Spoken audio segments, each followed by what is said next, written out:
Since the dawn of Smash Ultimate, a small group of highly dedicated Smash fans have been training computer-controlled amiibo opponents to fight each other in Smash Ultimate, and then endlessly hosting and entering serious, competitive amiibo tournaments for their amiibo to fight in. This is serious stuff. These amiibo trainers have spent years labbing out and researching the amiibo AI and creating inventive ways to get around the crippling amiibo AI issues that each character has. No reasonable person would decide that they'd rather spend hours watching a bad AI play Smash for them than just playing Smash themselves, but amiibo trainers are not reasonable people. This is the unreasonable history of the Smash Ultimate amiibo meta. Small disclaimer. My timeline of things might be a bit off, and I'm not going to be talking about individual trainers' achievements to avoid favoritism. I was doing these things in real life when all this went down, so, my memory's not perfect. It's opening day of Smash Ultimate, December 7th, 2018. Colors are weaving, people are finding the Olimar glitch in World of Light, and Salem is already way ahead of us because of his years of research. It was pretty great. Except for me, because I had work that weekend and then finals. At the start, the amiibo meta was really chaotic. On the spirit side of things, we quickly learned that 5 specific spirit effects were Mega Rayquaza levels of broken. I coined the term for them, calling them the Big 5. When it became clear that there was no counterplay to these spirits without using another one of the Big 5, all 5 were banned. At that point, most people decided to go to vanilla, quote, training, which is without spirits, and to just ditch spirits entirely. This was the first split in the amiibo meta. And then Brawl Meta Knight was reincarnated. Know my power. Here's the rub. Amiibo tournaments typically follow a human-like bracket format. Single or double elimination, playing on normal tournament legal stages, no items or final smashes, and so on, just like you'd see at your weekly melee, okay? Entrants were measured by the amiibo, not by the trainer, so one amiibo trainer has multiple entrants in an amiibo tournament. Now at the time, Bowser was the best amiibo a competitor could ask for. He has everything you need to succeed in competitive amiibo. He's heavy, he has great and easily accessible KO power, and his recovery is not terrible. His best KO option, Forward Smash, was invisible to amiibo opponents for most of the duration of the move. He's the heaviest character in the game, and the amiibo can recover with up special with pixel-perfect precision, making him highly survivable. You just scanned in your amiibo and died to Bowser, because he's the perfect generalist amiibo. Now Bowser did have flaws. Amiibo AI sometimes has what we call built-in behaviors. These are behaviors that all amiibo of that character will share to some degree. In Bowser's case, he has a tendency to spam his neutral air and down air if they're used at all during training. Neither of these moves are really useful compared to his other options. So Bowser Trainer did a thing. They learned not to use down air and neutral air when training, and to focus more on his other moves, figuring that it would improve his performance overall if they could solve this one issue. It worked. Bowser positioned himself as the amiibo to beat, much in the same manner that Brawl Meta Knight warped the meta around himself. Okay, but we gotta raise the question. Hey, typically heavyweights make for great combo food, so that it balances out the character. Why didn't the amiibo trainers just incorporate combos into their amiibo to keep Bowser in check? Well, that's the thing. In a human meta, you would expect top-tier characters like, Peach, Joker, Zero Suit Samus to completely wreck heavyweights with elaborate combos, but amiibo AI don't have that ability. The developers had simply never programmed it in. At launch, the Amiibo AI was nowhere near the level of complexity that it is today. Amiibo simply didn't have any consistent ability to combo outside of a few characters chaining their up tilts together. So because heavyweights didn't have to worry about getting comboed, they quickly dominated the Amiibo meta, and that's still the case today. They live longer, they have pixel-perfect recoveries, and they put out more knockback than lighter characters with nothing to counter them. But we never gave up. 2 characters were theory-crafted as potential Bowser counters, but only due to their projectiles. Link can endlessly spam Boomerang and finish off an opponent with forward air up smash when they get close. His Boomerang can keep Bowser at bay and build damage if done perfectly, air quotes, perfectly, but that house of cards collapses once Bowser approaches him on a stage like Battlefield when Bowser has options. Mii Gunner has a much easier counter option. She could simply flood the stage with Samus missiles. See, here's the thing. Unlike Samus and Dark Samus, Mii Gunner can have 2 of these missiles active at a time. This allows her to completely dominate the ground on Omega stages. Then, if the Bowser amiibo takes to the air and gets close to Mii Gunner, she can still respond with options like Up Smash that cover her head in the space above her instead of the space in front of her. But there's a problem. Because there's always a problem. Nintendo decided they don't like that. They ended up nerfing the Link amiibo AI to make it impossible to spam Boomerang without pulling out his bomb, and that destroyed his ability to keep Bowser at bay for reasons we'll see as the meta progresses. Mii Gunner just didn't get enough usage to be a real hard counter to Bowser, though in retrospect, she could have kept him in check.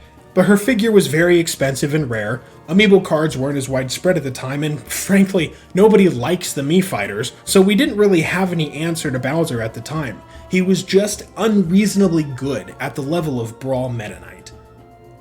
But the most important thing to come out of the first few months of the amiibo meta were 3 basic rules of amiibo training. These 3 rules laid the groundwork for everything in the future of the amiibo meta, okay? This is the Mount Sinai 10 Commandments of amiibo training, alright? First, you should always train your amiibo while playing as their character.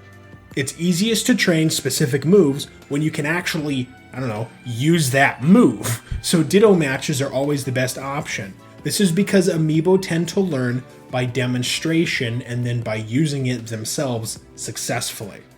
Second, if you want to put spirits on your amiibo, you should put them on before doing any training at all.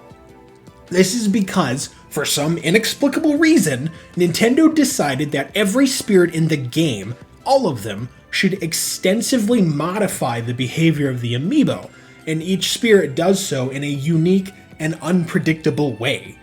As a result, putting spirits on effectively randomizes the behavior of the amiibo, overriding any training you may have already done. It's an unreasonable and ridiculous system, but it's what Nintendo decided. Third, amiibo learn from the attacks that you use as their character. Do what you want them to do, but stay within the limits of what they can actually do. This requires you to have some forethought about the amiibo AI, so I started soliciting written training guides from amiibo trainers and paying them for their expertise. This highly specific set of rules creates amiibo that significantly outperform the amiibo not trained under these circumstances. In other words, these are the basic building blocks of an optimally trained amiibo. 99% of all amiibo that have had any sort of success follow these rules.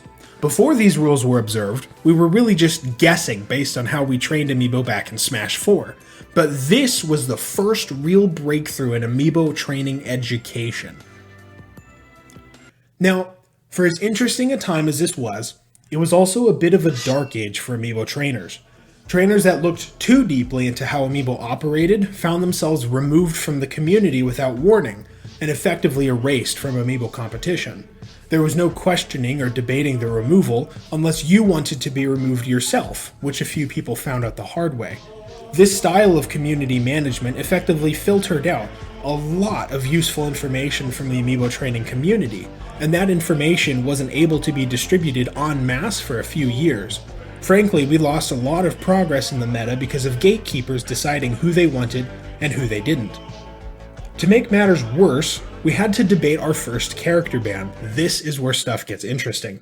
Bowser was just winning everything, and the community wasn't sure if this was forming up to be a Brawl Meta Knight situation again. See, here's the thing. For those of you unaware, Meta Knight was the undisputed number one character in Brawl, with only the Ice Climbers able to threaten him in any real way. Over 50% of Brawl players ended up picking Meta Knight, and the entire Brawl meta became a question of who had what specific combo or tool that Meta Knight would fall prey to. We didn't want that to happen with Bowser. A gentleman's agreement was sort of accidentally formed among the Amiibo trainers and with the tournament hosts that no one should submit Bowser Amiibo to tournaments. In turn, the tournament hosts wouldn't universally ban Bowser.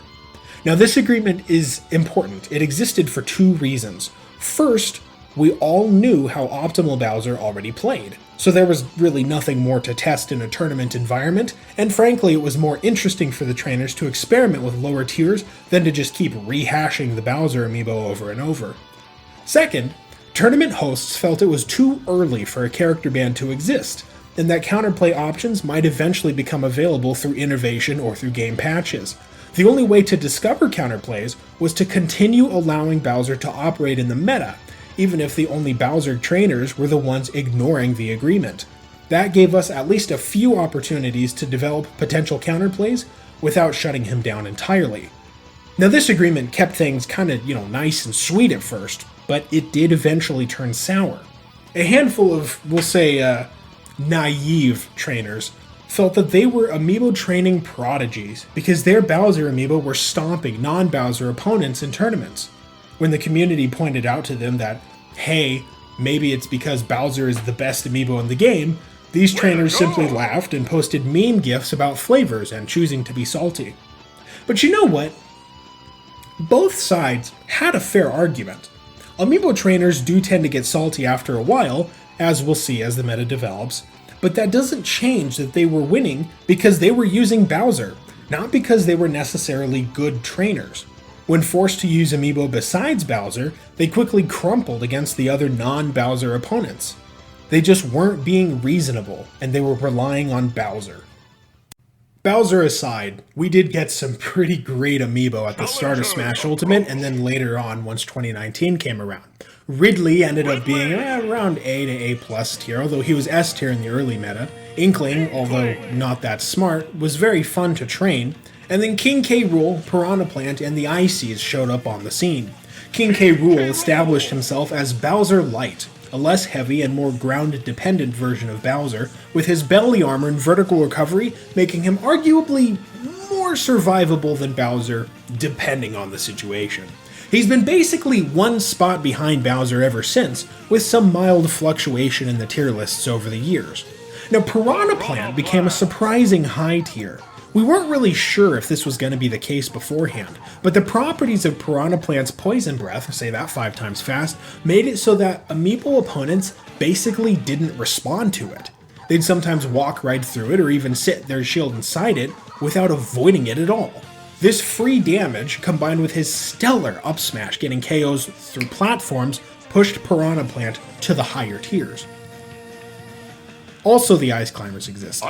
They're just a disappointment. They have no grab combos even to this day, at least nothing built in. They can technically desync.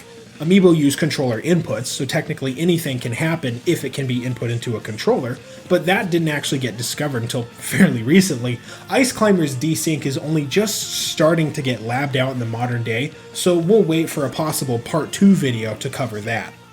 Now at this point, I want to take a step back and learn use some Amiibo edumacation. When I gave myself a doctorate in Amiibo, because there's no such thing as Amiibo University until I made one, my focus of study was the Amiibo meta. While I have yet to publish my full, clarified, and concise thoughts on how the Amiibo meta operates, because frankly that gets into stuff like college-level statistics, there are some useful shorthands for you to keep in mind as the meta evolves. Remember, there's 4 primary agents of change in the Amiibo meta. First, trainers who innovate their Amiibo to play better and have different behaviors.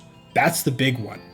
Game updates to characters and AI that fundamentally change what the Amiibo is capable of doing were most common for a while. Rule set changes as determined by the competitors, although that doesn't happen too often. And then, most importantly, new Amiibo releasing. Anytime the Amiibo meta actually changes, it's because one of these 4 things is changing and causing the meta to shift. A lot of Amiibo content creators will try to argue that the Amiibo meta depends on how often certain Amiibo are submitted and who's submitting them. Frankly, And forgive me for being blunt, that's a short-sighted and ignorant view that they take to push out clickbaity content. You gotta learn to filter that out. Amiibo representation doesn't change the meta, because representation is highly subjective. It's sort of like asking what the baseball meta is, and deciding whether to include the minor leagues, Little League World Series, and Japanese baseball. Okay, back to the Amiibo meta. Now, King K. Rool was one of the first amiibo to get a patch of sorts. At the same time that the Link patch occurred, which was in 3.0 if memory serves, King K. Rool's down throw got nerfed. This is important. It was the first concrete example of a character update changing the viability of an amiibo.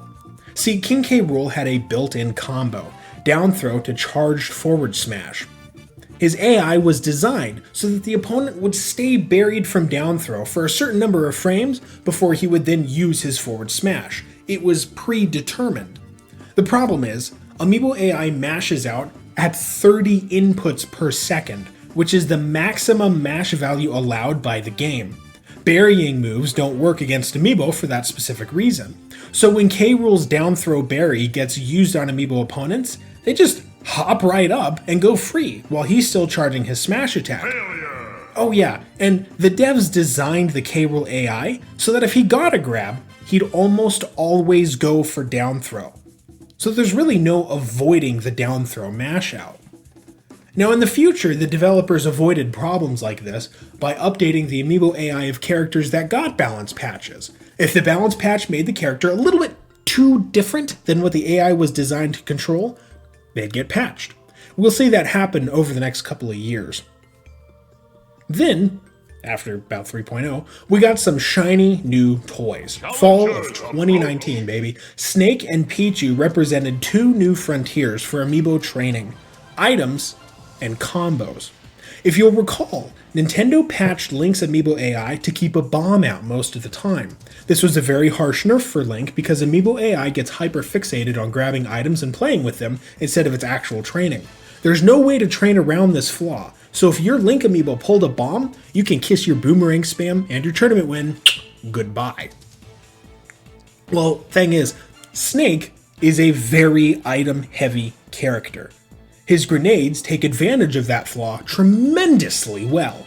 Snake's opponents will often run to grab a grenade, and then hold it until it explodes in their face, building up free damage, because all Amiibo have this AI flaw that Link shares with his bomb. Snake could then use his other options like down throw to up tilt or C4 to convert that damage into a KO. Imagine how much better Link would have been if his bomb exploded in 3 seconds whether you held it or not. Now, grenades aside, the Snake Amiibo AI doesn't actually have a notion of, quote, stage control like human Smash players do. But oddly enough, and you'll find this interesting, Snake's opponents actually kinda do. See, here's the thing. Amiibo don't usually recognize potential hitboxes, only the actual hitboxes that are active at any given moment or the ones that are activating.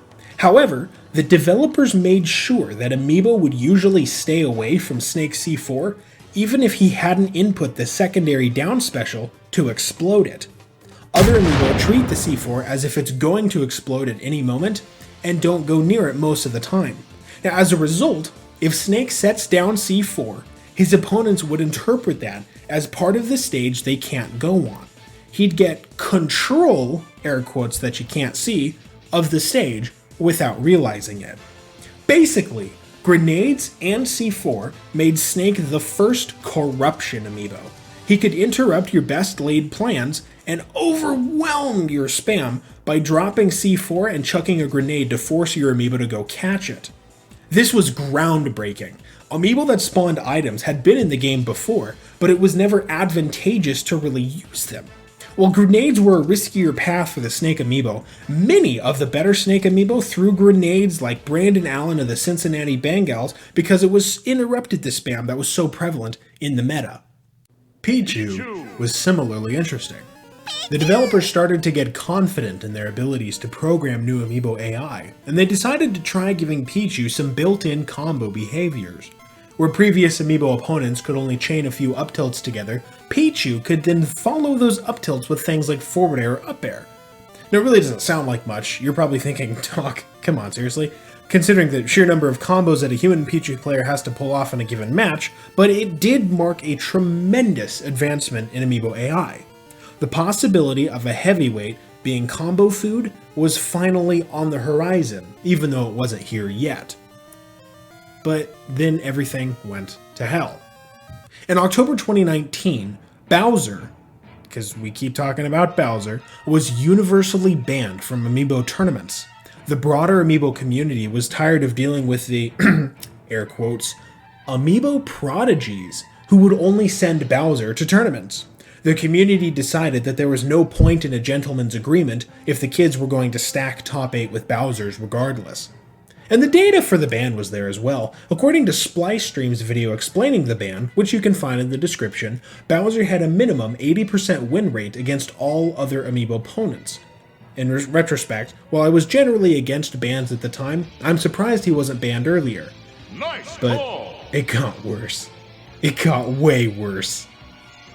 The very next month, November 2019, Incineroar released. Now, we were super excited for Incineroar. You have no idea, okay? All the theory crafters had been theory crafting that Incineroar would theoretically be the Bowser counter we were praying for. We thought that Alolan Whip would outrange Bowser's forward smash, and if the AI landed the strongest hit, then it would send Bowser at an angle that was nearly impossible for him to recover from.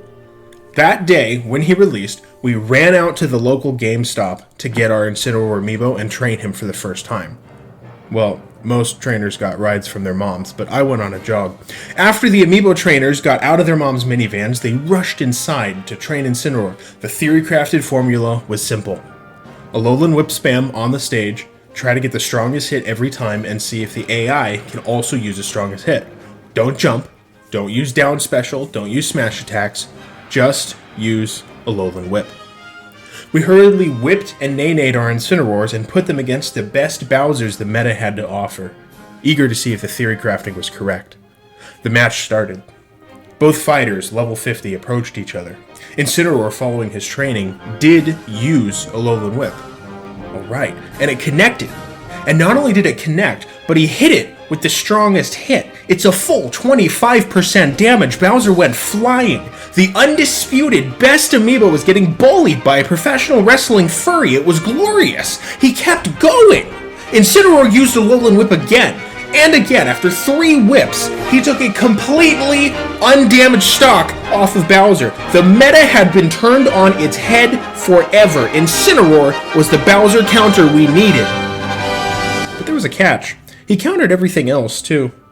Incineroar could counter Bowser because Amiibo don't see certain command grab hitboxes, especially Alolan Whip. Bowser couldn't respond to it, but neither could anyone else. 3 weeks later, towards December 2019, Incineroar was unanimously banned from Amiibo tournaments, and he's been the undisputed #1 Amiibo ever since.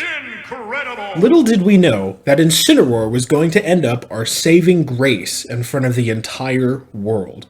Fast forward to April of 2020, which I consider to be the beginning of a sort of golden age for Amiibo training. The USAC Discord server was founded, invite link in the description with a second server, and it quickly became what I call Amiibo Heaven, complete with 72 virgins. USAC was, in part, founded to democratize Amiibo training, instead of pushing Amiibo training information through the old gatekeepers. Within a few weeks of unfiltered, unhindered collaboration, a lot of the roster had some kind of innovation over how well they were before. This democratization and its subsequent improvements saved our butts when an American trainer found the Japanese Amiibo meta, and we began to share our Amiibo with each other across the ocean. See, the Japanese Amiibo trainers were vastly ahead of the West in some ways, but vastly behind the West in many others. They had perfected the art of parrying, which Western trainers were just beginning to implement on a widespread scale. Their Amiibo could carry out combos that we didn't even know had been patched into the AI. Their spacing was top-notch and wildly ahead of us. Now, at the very least, we agreed on the 3 basic principles of Amiibo training that I mentioned earlier. Now, at this point, frankly, the Westerners got scared, and also curious. Their Amiibo played like humans. We'd simply never seen anything like that before, and we didn't know what to make of it. But In many other ways, they were far behind us. Take a look at this original tier list, which they were using when we first stumbled across them. If you compare the Japanese tier list to any typical Amiibo tier list from the West, you'll see that some characters are in very different placements. We agreed on the big things, like Bowser and Incineroar being at the top of the meta, but what was the deal with Snake, Piranha Plant, and Ganondorf being in S tier? Those guys are definitely not at the level of Bowser and Incineroar. Except, for the Japanese, they were. See, the Japanese trainers had a different philosophy than the West. As one trainer told me, the Japanese orthodoxy was to focus on survival by mastering a balance of shielding and parrying. They never really tried to break the Amiibo AI the way that the West did, because they saw it as being against the intention of the developers. So when you have a meta that mostly revolves around shields and doesn't really experiment outside of that, whatever beats shielding tends to win. We see this play out across their tier list. Bowser was top tier because forward smash destroys shields. Snake was top tiered because down throw to up tilt was a free KO on an opponent trapped in a shield, and grenades forced the opponent out of their shield for the reasons we mentioned earlier. Incineroar was top tier as well, but not because of Alolan Whip. His down smash and forward smash broke shields. Piranha Plant's Poison Breath absolutely decimated shielding opponents, with damage floods, leaving them open for a KO. And of course, Ganondorf's smash attacks just were really good on shields. But the West had already figured out how to crush these characters. We'd had a period where Snake was really great, where Piranha Plant was really great, and where Ganondorf was tolerable. Snake, who was pretty good but not S tier, could be beaten with a sufficiently aggressive opponent that didn't let him get a grenade out. Piranha Plant was also pretty good, but his Poison Breath doesn't have as much of an effect when your opponents don't interact with it because they're moving instead of shielding. And of course, Ganondorf just loses when he goes off stage or gets outranged. If memory serves, he was in B tier at the time we met. So we said, heck, somebody's got to have the better meta. We need to figure out once and for all who were the better Amiibo trainers. We sent a handful of trainers from the West to stay up late and compete in their 256-man online arena tournament. The rules were pretty similar to the West's rules, although they had a lot more stage variety, but there was one specific difference that ended up deciding the tournament. And this is the importance of a good rule set. They hadn't banned Incineroar yet. Now, if memory serves, 3 Western trainers of the 5 that were sent made it to top 8. Mind you, that's 256 minus 5. That's 251 Japanese trainers, 5 Westerners, and 60% of the Westerners made it to top 8. One Westerner ended up winning the whole thing, using Incineroar and Alolan Whip spam. The Japanese hadn't figured out that Alolan Whip was the perfect anti-shield option. It had simply never occurred to them to spam the best move over and over and see what happened. Now, the aftermath of the tournament was pretty serene. Many of the Japanese trainers wanted to know how their orthodox amiibo had been beaten by a Westerner, and whether Incineroar's AI glitch was just a one-off occurrence. A few of them were curious enough to subscribe to this YouTube channel, and, you should take a hint from them. After a few more international tournaments, it became clear that the Western amiibo trainers had figured out a few tricks the Japanese hadn't yet caught on to, like PK Fire spam, Mii Gunner Missile spam, and so on. Their strict adherence to the orthodox opinions of amiibo training kept them from experimenting with every possible advantage they could gain. As a result, while their amiibo were considered good to Japanese trainers, they weren't up to snuff with the rest of the world. This was a revelation for the Western amiibo meta. This made us realize that good amiibo weren't made with an objectively correct playstyle or training method beyond just sticking to the 3 rules and the various sub-rules. After all, what you called a correct playstyle could get stopped by an outsider with none of your training knowledge or technique. Good, air quotes, amiibo training was relative to the opponents you were going to face. And if your typical set of opponents had the same mindset about how to train amiibo, then all of you could end up with mental blind spots, And that's exactly what happened here. Basically, there's no correct or best way to train an amiibo. There's only what wins more often in your group of opponents. Now personally, this changed my entire outlook on amiibo training. Instead of positing my website, amiibodoctor.com, as the be-all end-all for amiibo training information, I decided to actively seek the opinions of a variety of successful amiibo trainers. It was simply no longer reasonable to believe that I or any other amiibo trainer could provide all the answers, so I pivoted towards taking a snapshot of what worked for that top trainer with that top character at that moment in time, and then encouraging people to build off of that as a foundation to build an experiment with. Not to digress too far, but this is really why I don't believe in amiibo experts anymore. Unlike a human meta, amiibo experts are environment specific. An expert in one amiibo environment could be a complete fool in the other. It's unreasonable to come to someone and expect them to know everything, even if they tell you that they do. These days, the Japanese trainers don't interact with the Westerners much. We mostly went our separate ways after a few weeks of fun, but they did learn from the interaction and start to incorporate AI-breaking methods of training. During this whole period, starting from a little bit before USAC's founding to past the Japanese amiibo saga, there was a trend that I really hate to bring up, but kinda need to because of its importance to the meta. A handful of, shall we say, determined amiibo trainers had started to insist that Ness was the next amiibo that should be banned. You remember previously when I was like, oh, amiibo trainers get salty sometimes. Yeah, I had this in mind. Many of these trainers simply wanted him banned because they had lost tournaments to the optimal Ness playstyle, which was just PK fire spam until the opponent is ripe for a KO, unlike what you're seeing on the screen. If the opponent gets above Ness, Ness can simply juggle them until he gets a KO off the top. And you know what? They had a point.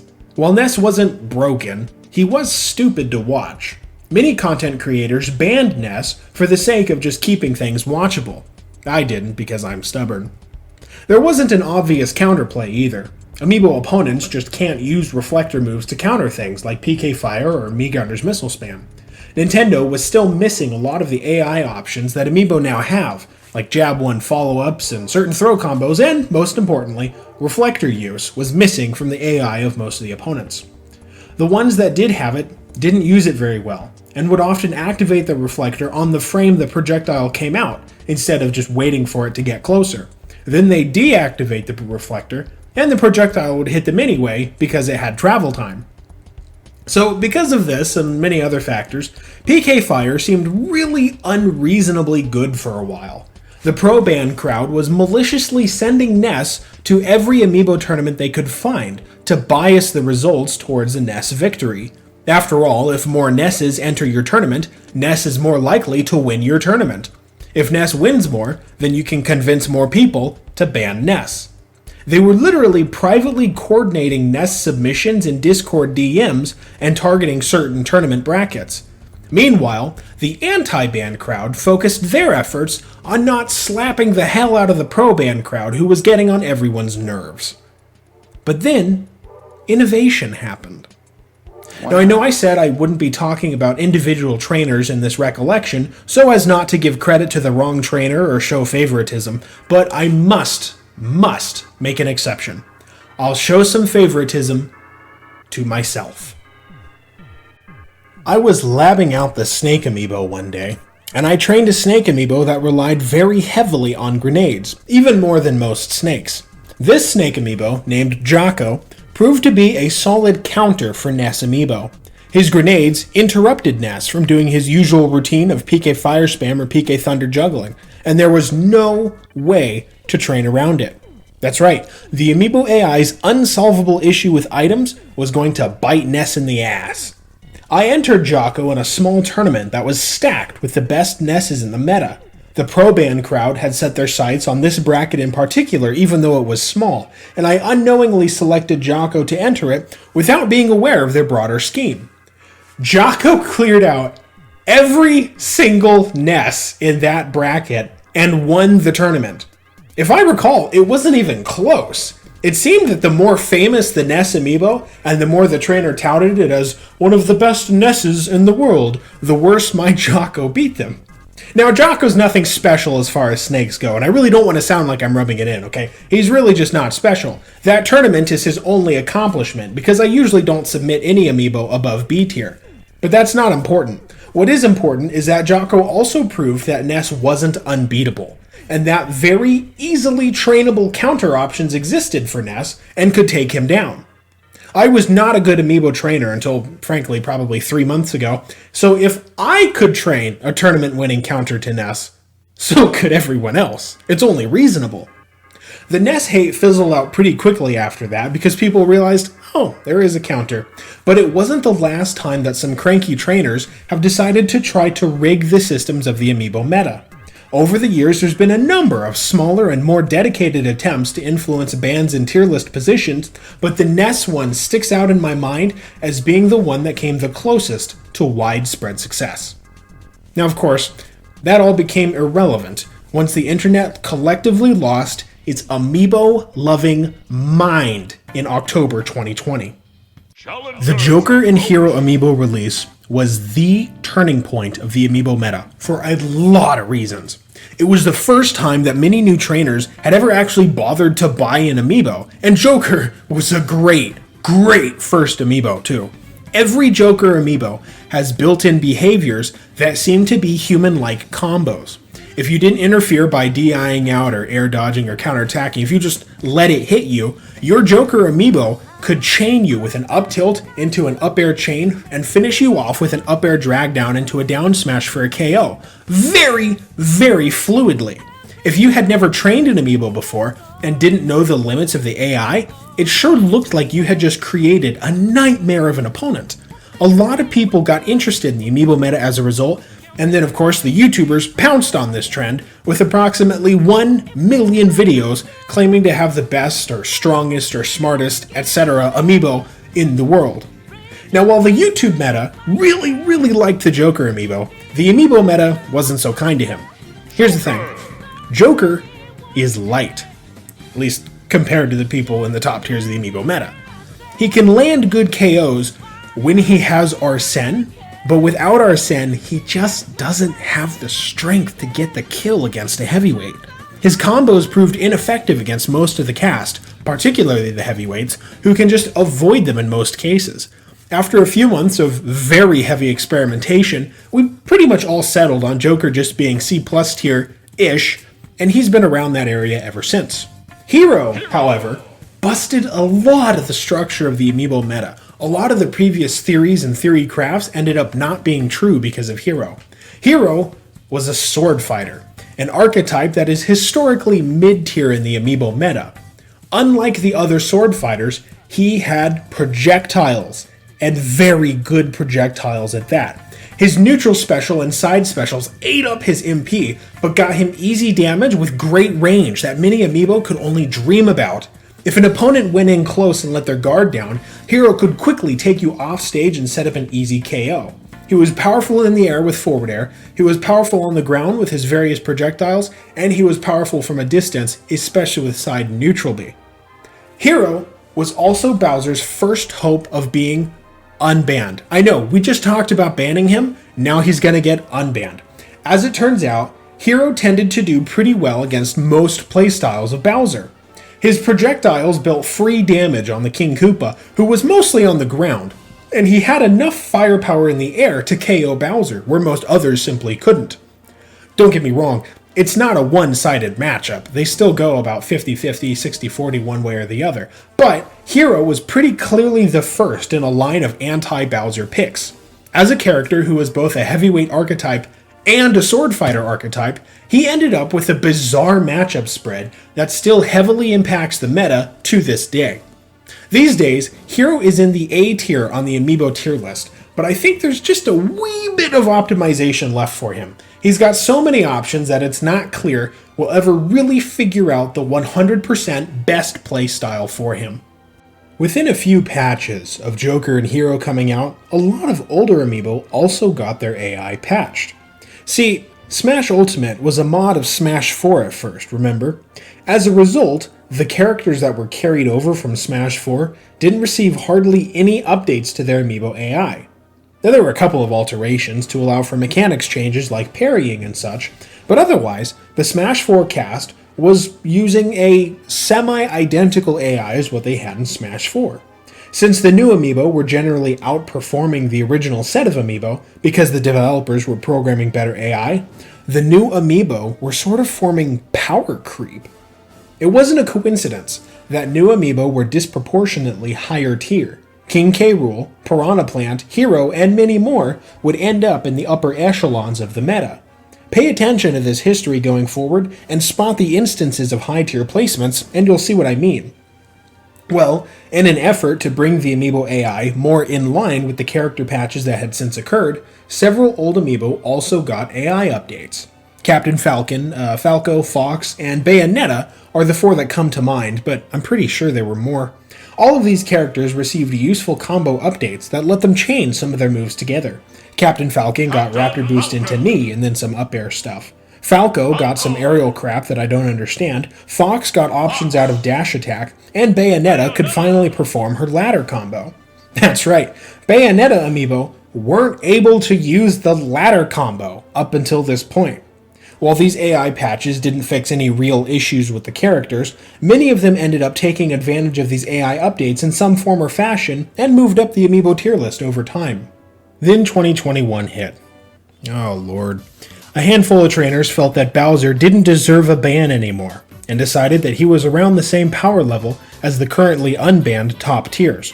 They argued, if memory serves, that King K. Rool was actually better than Bowser and wasn't banned. Now, I was against this personally. Most of these trainers hadn't been around during the Bowser age, didn't see his domination of the meta, and the innovation of the Bowser Amiibo hadn't caught up with the innovation of all the other Amiibo because he had been banned for the last 18 months. I predicted that we'd end up unbanning Bowser due to social pressures, and then he'd steadily improve until he was ban-worthy again, bringing us right back to where we started. In retrospect, I have to give credit to both my argument and to theirs. While neither of us ended up being correct for reasons I'll get into, both of the arguments did have real merit. Bowser was only slightly better than King K. Rool, as it turned out, and after he was unbanned, the quality of Bowser's quickly improved to put him right back in the highest legal tier within striking distance of getting banned again. We were both right, and we were both wrong. But it didn't matter. Some new Amiibo kinda neutered the whole issue. In March of 2021, Terry, Byleth, and Banjo-Kazooie received their official Amiibo figures and were welcomed into the Amiibo meta. If you thought the power creep was bad before, just you wait. It gets worse. Terry burst onto the scene and immediately scared the hell out of everyone. See, we weren't sure what to make of Terry before his release. Nintendo had royally messed up the AI of the other 2D Shotos and hadn't bothered. It's a Shoto. It's a Shoto. Don't argue. And hadn't bothered to put any good combos into the Ryu and Ken Amiibo AI. Plus, the Go moves were really unlike anything that had been seen in the Smash games before. It was anyone's guess as to whether Nintendo would do a good job handling the AI or not, and we didn't think he'd get as much effort as Joker did. Well, they knocked Terry out of the park, and they made a truly lethal Amiibo. Terry has so many more combos and options than any other Amiibo. I think it's fair to say that upon his release, he had the most complicated Amiibo AI in existence. Terry's impact in the meta was equally impressive. He quickly presented himself as a heavy killer, being probably the hardest counter to Bowser short of Incineroar himself. Terry was placed in the number 1 spot on the Amiibo tier list, marking him as the best legal Amiibo in the game. I'd have to check, but I don't think he's moved down since then. Byleth wasn't too far behind. While it took Byleth a bit longer to develop into the truly lethal Amiibo she is now, the theory crafting was immediately there. I recorded a podcast with a fellow Amiibo trainer on the day of Byleth's demonstration, and if you end up listening to it, you'll hear both of us predict several aspects of Byleth that ended up becoming the optimal way to train her. While my neutral special prediction was incorrect, I was dead on when I suggested that her side special would be perfect for walling off Amiibo opponents. Most of the best Byleths use our red side special, or however the hell it's pronounced, to outrange everything short of Mii Gunner's missiles. Byleth trailed behind Terry for a while, but once she got figured out, she ended up in the top legal tier as well. Oh, and before I forget, somewhere in 2020 or 2021, Mii Gunner got nerfed. I really can't remember when, but just know that the devs made it much harder to teach Mii Gunner to flood the stage with missiles like he used to, so that's also a thing. Banjo-Kazooie ended up being really the big disappointment of this release. He's such a versatile character in Amiibo that he didn't really have a specific niche to fit into. Wonder Wing spam doesn't work because he runs out of uses. He's slow in the air and on the ground, and doesn't have any great combos that the AI can use. But fear not, Banjo fans, as you've seen in my recent videos, he hasn't stayed that way forever. Now, individual Amiibo aside, the release of these three was really a big deal. It meant that the devs were putting real focus into the AI more human-like, and giving it the ability to combo like a human would. This trend started with Pichu, grew with the Joker and Hero AI updates, and really came into fruition with the March 2021 Amiibo Trio. It seemed evident now that the devs would be going out of their way to make the newer Amiibo really, really good. Power creep was here, just like the trainers predicted. Yeah, they were pretty reasonable about it.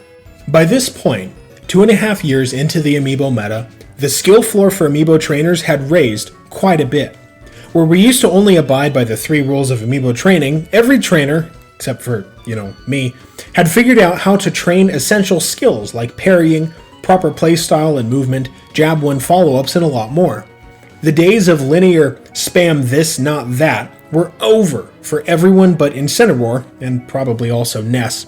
This meant that new trainers had a much higher skill floor they had to overcome to even start to take good placements in tournaments, which was both a good thing and a bad thing. It was a good thing because it meant that the competition was more fierce and technical, and we were getting closer to Amiibo 20XX.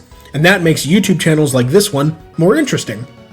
It was a bad thing because it discouraged new trainers from getting involved with Amiibo tournaments. And, we like new trainers. Those guys are fun to teach, which is why you should click the Discord invite links in the description. I should probably add another disclaimer here. It's right around this point that my recollection of the Amiibo meta starts to get fuzzy. I know that Amiibo editing became a thing, which I'll explain in a future video. I know that Amiibots started to really come into its own, although it's been a thing for several years already, and it's been quite a blast to use that service. But, frankly, I have a good reason to not know exactly what happened. In August of 2021, I quit Amiibo training to go to law school. That's right, I'm studying to be a lawyer, so that's pretty cool. Okay, back to the Amiibo meta. We were high and dry on new Amiibo releases for a total of 14 months, giving us plenty of time to really iron out the meta as it stood. In fact, the USAC Discord server found that there was so little development in the meta, it went a total of 5 months without putting out a new Amiibo tier list. That's right, from June 2021 to November 2021, there were no new Amiibo tier lists. That's pretty surprising, considering that we had never gone 5 months without a tier list before. But it's indicative of an unsolvable problem that underlies the Amiibo meta: finality. See, Amiibo AI is basically set in stone now. I've mentioned a few Amiibo in this video that got AI patches at some point, but those patches only became necessary because their character had received a significant balance patch. Well, Nintendo's not doing those anymore. There are no more game update balance patches to occur. Therefore, it's reasonable to believe that there won't be more AI patches.